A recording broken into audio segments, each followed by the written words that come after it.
Salut et bienvenue sur Foodabri chez YouTube. Dans cette vidéo, nous corrigeons l'épreuve d'informatique baccalauréat enseignement secondaire général session 2018 pour les séries A, C, D, E et AB. Installez-vous bien et à tout de suite.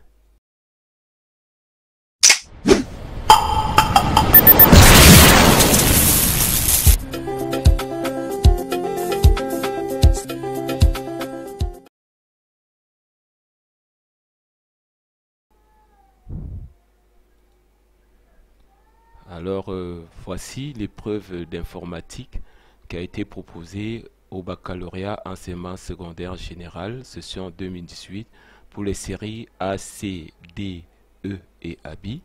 Au grand 1, nous avons, comme d'habitude, connaissance du matériel et réseau informatique noté sur 7 points. Voilà un énoncé. Une entreprise de la place achète 4 ordinateurs identifiés par PC1, PC2, PC3 et PC4. Ces ordinateurs disposent du même environnement logiciel. Les composants matériels internes sont identiques à l'exception de ceux présentés dans le tableau ci-dessous. Voilà le tableau ici. Nous avons ordinateur PC1, PC2, PC3 et PC4.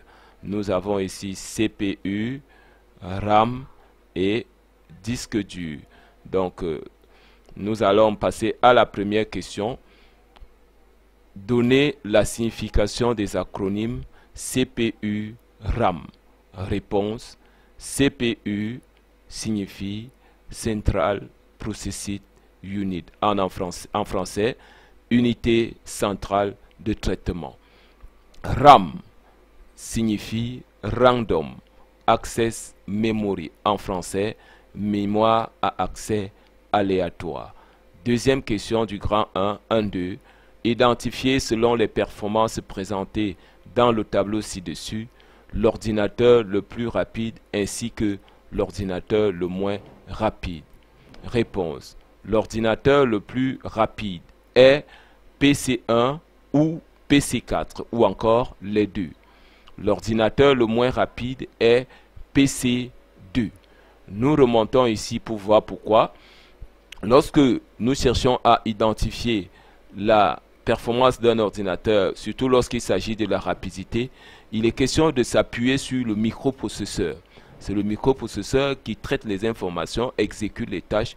Lorsque la fréquence est élevée, alors l'ordinateur est rapide. Dans notre cas ici, voici le microprocesseur identifié ici par CPU.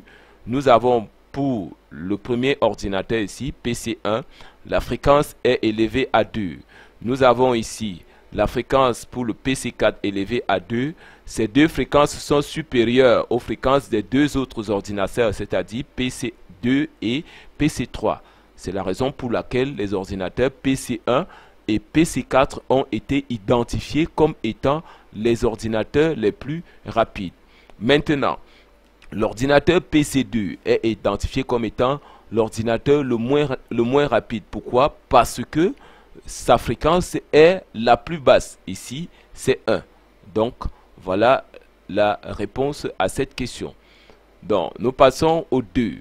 Le collège Bamba dispose d'une salle informatique dans laquelle tous les ordinateurs sont connectés en réseau et possèdent chacun une adresse IP. La topologie physique utilisée est en étoile. Première question. Quel est le rôle d'une adresse IP? Réponse: le rôle d'une adresse IP, encore appelée Internet Protocol, est d'identifier de manière unique un équipement et son réseau. Deuxième question. Donnez le nom d'un équipement qui permet d'interconnecter tous ces ordinateurs. On peut interconnecter tous ces ordinateurs en utilisant un switch ou encore en utilisant un hub, mais de préférence un switch. Les deux réponses sont justes. Troisième question. Selon l'étendue géographique, Quel type de réseau possède le collège Bamba? Justifiez votre réponse. Selon l'étendue géographique, nous constatons que tous les ordinateurs se trouvent dans la même enceinte ou dans le même espace géographique, ce qui va nous amener à conclure qu'il s'agit d'un réseau local. C'est un réseau local. Les ordinateurs sont dans le même espace. C'est la réponse. Elle est ici. Grand 2. Logiciel d'application et programmation noté sur 7 points. Première question. Expliquez l'expression suivante. Logiciel propriétaire, logiciel libre. Réponse. Logiciel propriétaire. Un logiciel propriétaire est un logiciel destiné à usage personnel ou simplement pour un client. Et ce dernier ne peut modifier ni accéder au code source ou encore redistribuer le logiciel. Un logiciel libre. Un logiciel libre est un logiciel dont l'utilisateur peut redistribuer, que l'utilisateur peut redistribuer ou encore modifier.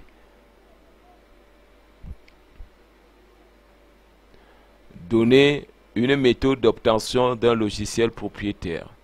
Pour obtenir un logiciel propriétaire, on peut l'acheter chez un distributeur agréé ou encore le télécharger dans un site agréé. Troisième question, donnez le rôle des extraits des balises HTML présentées ci-dessous. Réponse. Balise ouvrante B. Cette balise permet simplement de mettre en gras la balise B. Elle est identique à la balise strong. La balise fermante U, la voici, elle permet de souligner. La balise ouvrante forme, que voici, forme, elle permet d'insérer un formulaire. La balise ouvrante script, elle permet d'insérer un script. Quatrième question. Que produit l'exécution du code ci-dessous? Voici le code ici. Le code. Alors, réponse. L'exécution de ce code affiche une boîte de dialogue avec le message baccalauréat cette année. Vous allez voir ici que nous avons ici la méthode alerte. Ici, la méthode alerte, elle permet d'afficher fidèlement le message qui se trouve ici. Ici, entre parenthèses et dans les côtes. Le message est affiché fidèlement tel qu'il a été écrit ici, entre les côtes. Donc, voilà ce que fait ce bout de code. Cinquième question. Quel résultat produit l'exécution des commandes MS-DOS suivantes? Réponse 5.1. MD Document. Réponse. MD Document permet de créer un répertoire appelé document. Dit document. Réponse. Dit document permet d'afficher ou de lister le contenu du répertoire document.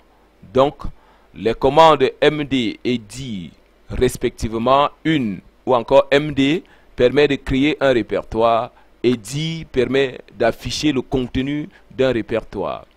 Nous passons au grand 3. Traitement de l'information et base de données noté sur 6 points. Pardon.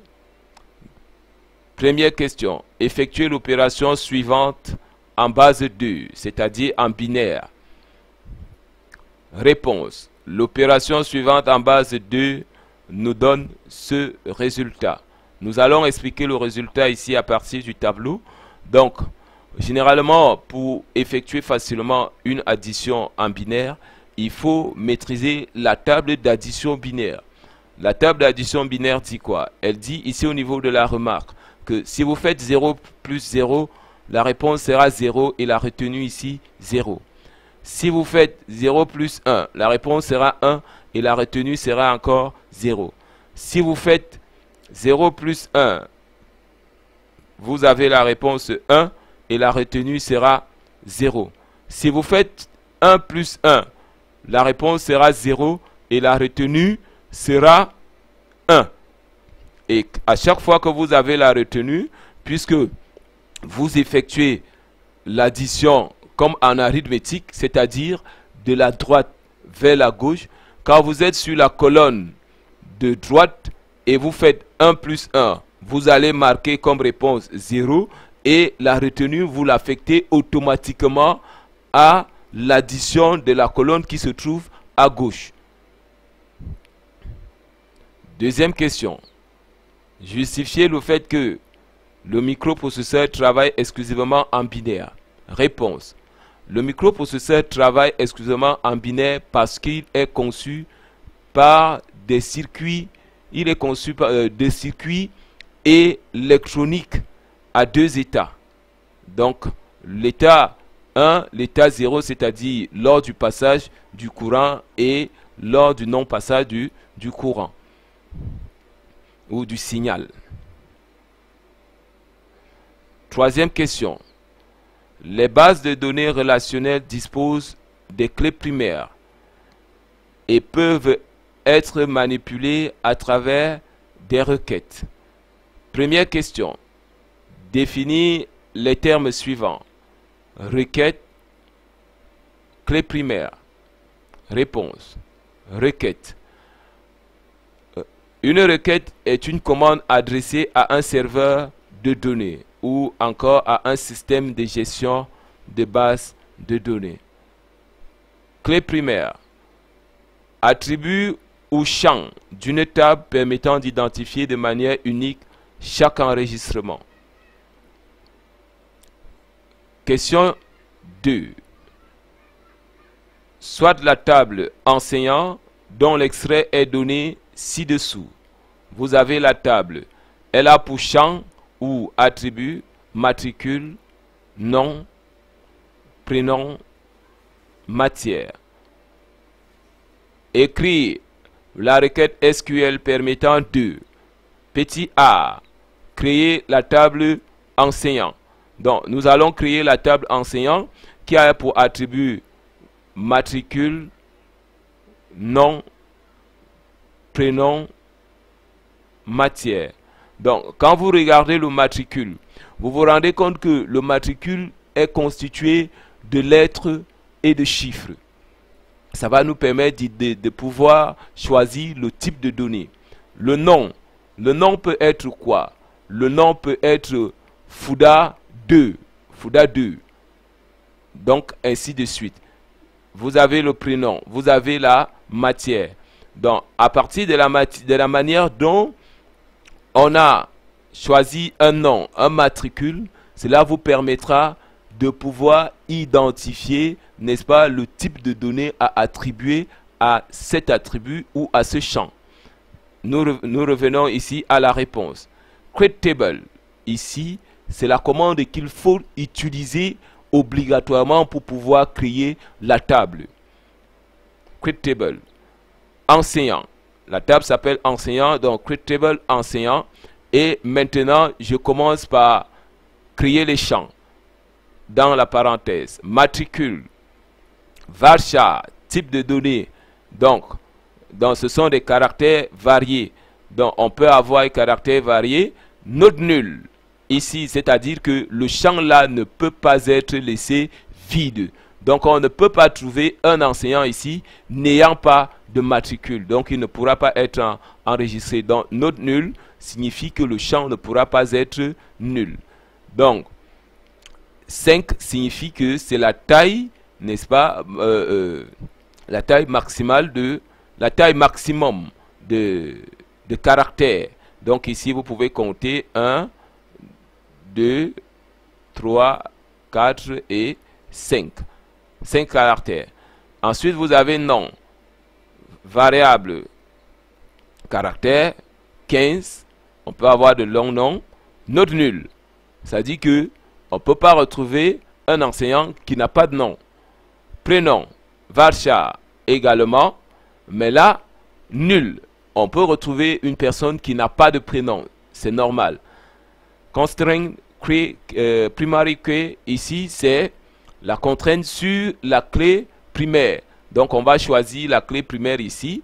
en revenant sur matricule. Il suffira en ce moment de mettre juste devant primary key, on met une parenthèse et on choisit l'attribut dans la liste des attributs ici qui peut être désigné comme étant la clé primaire.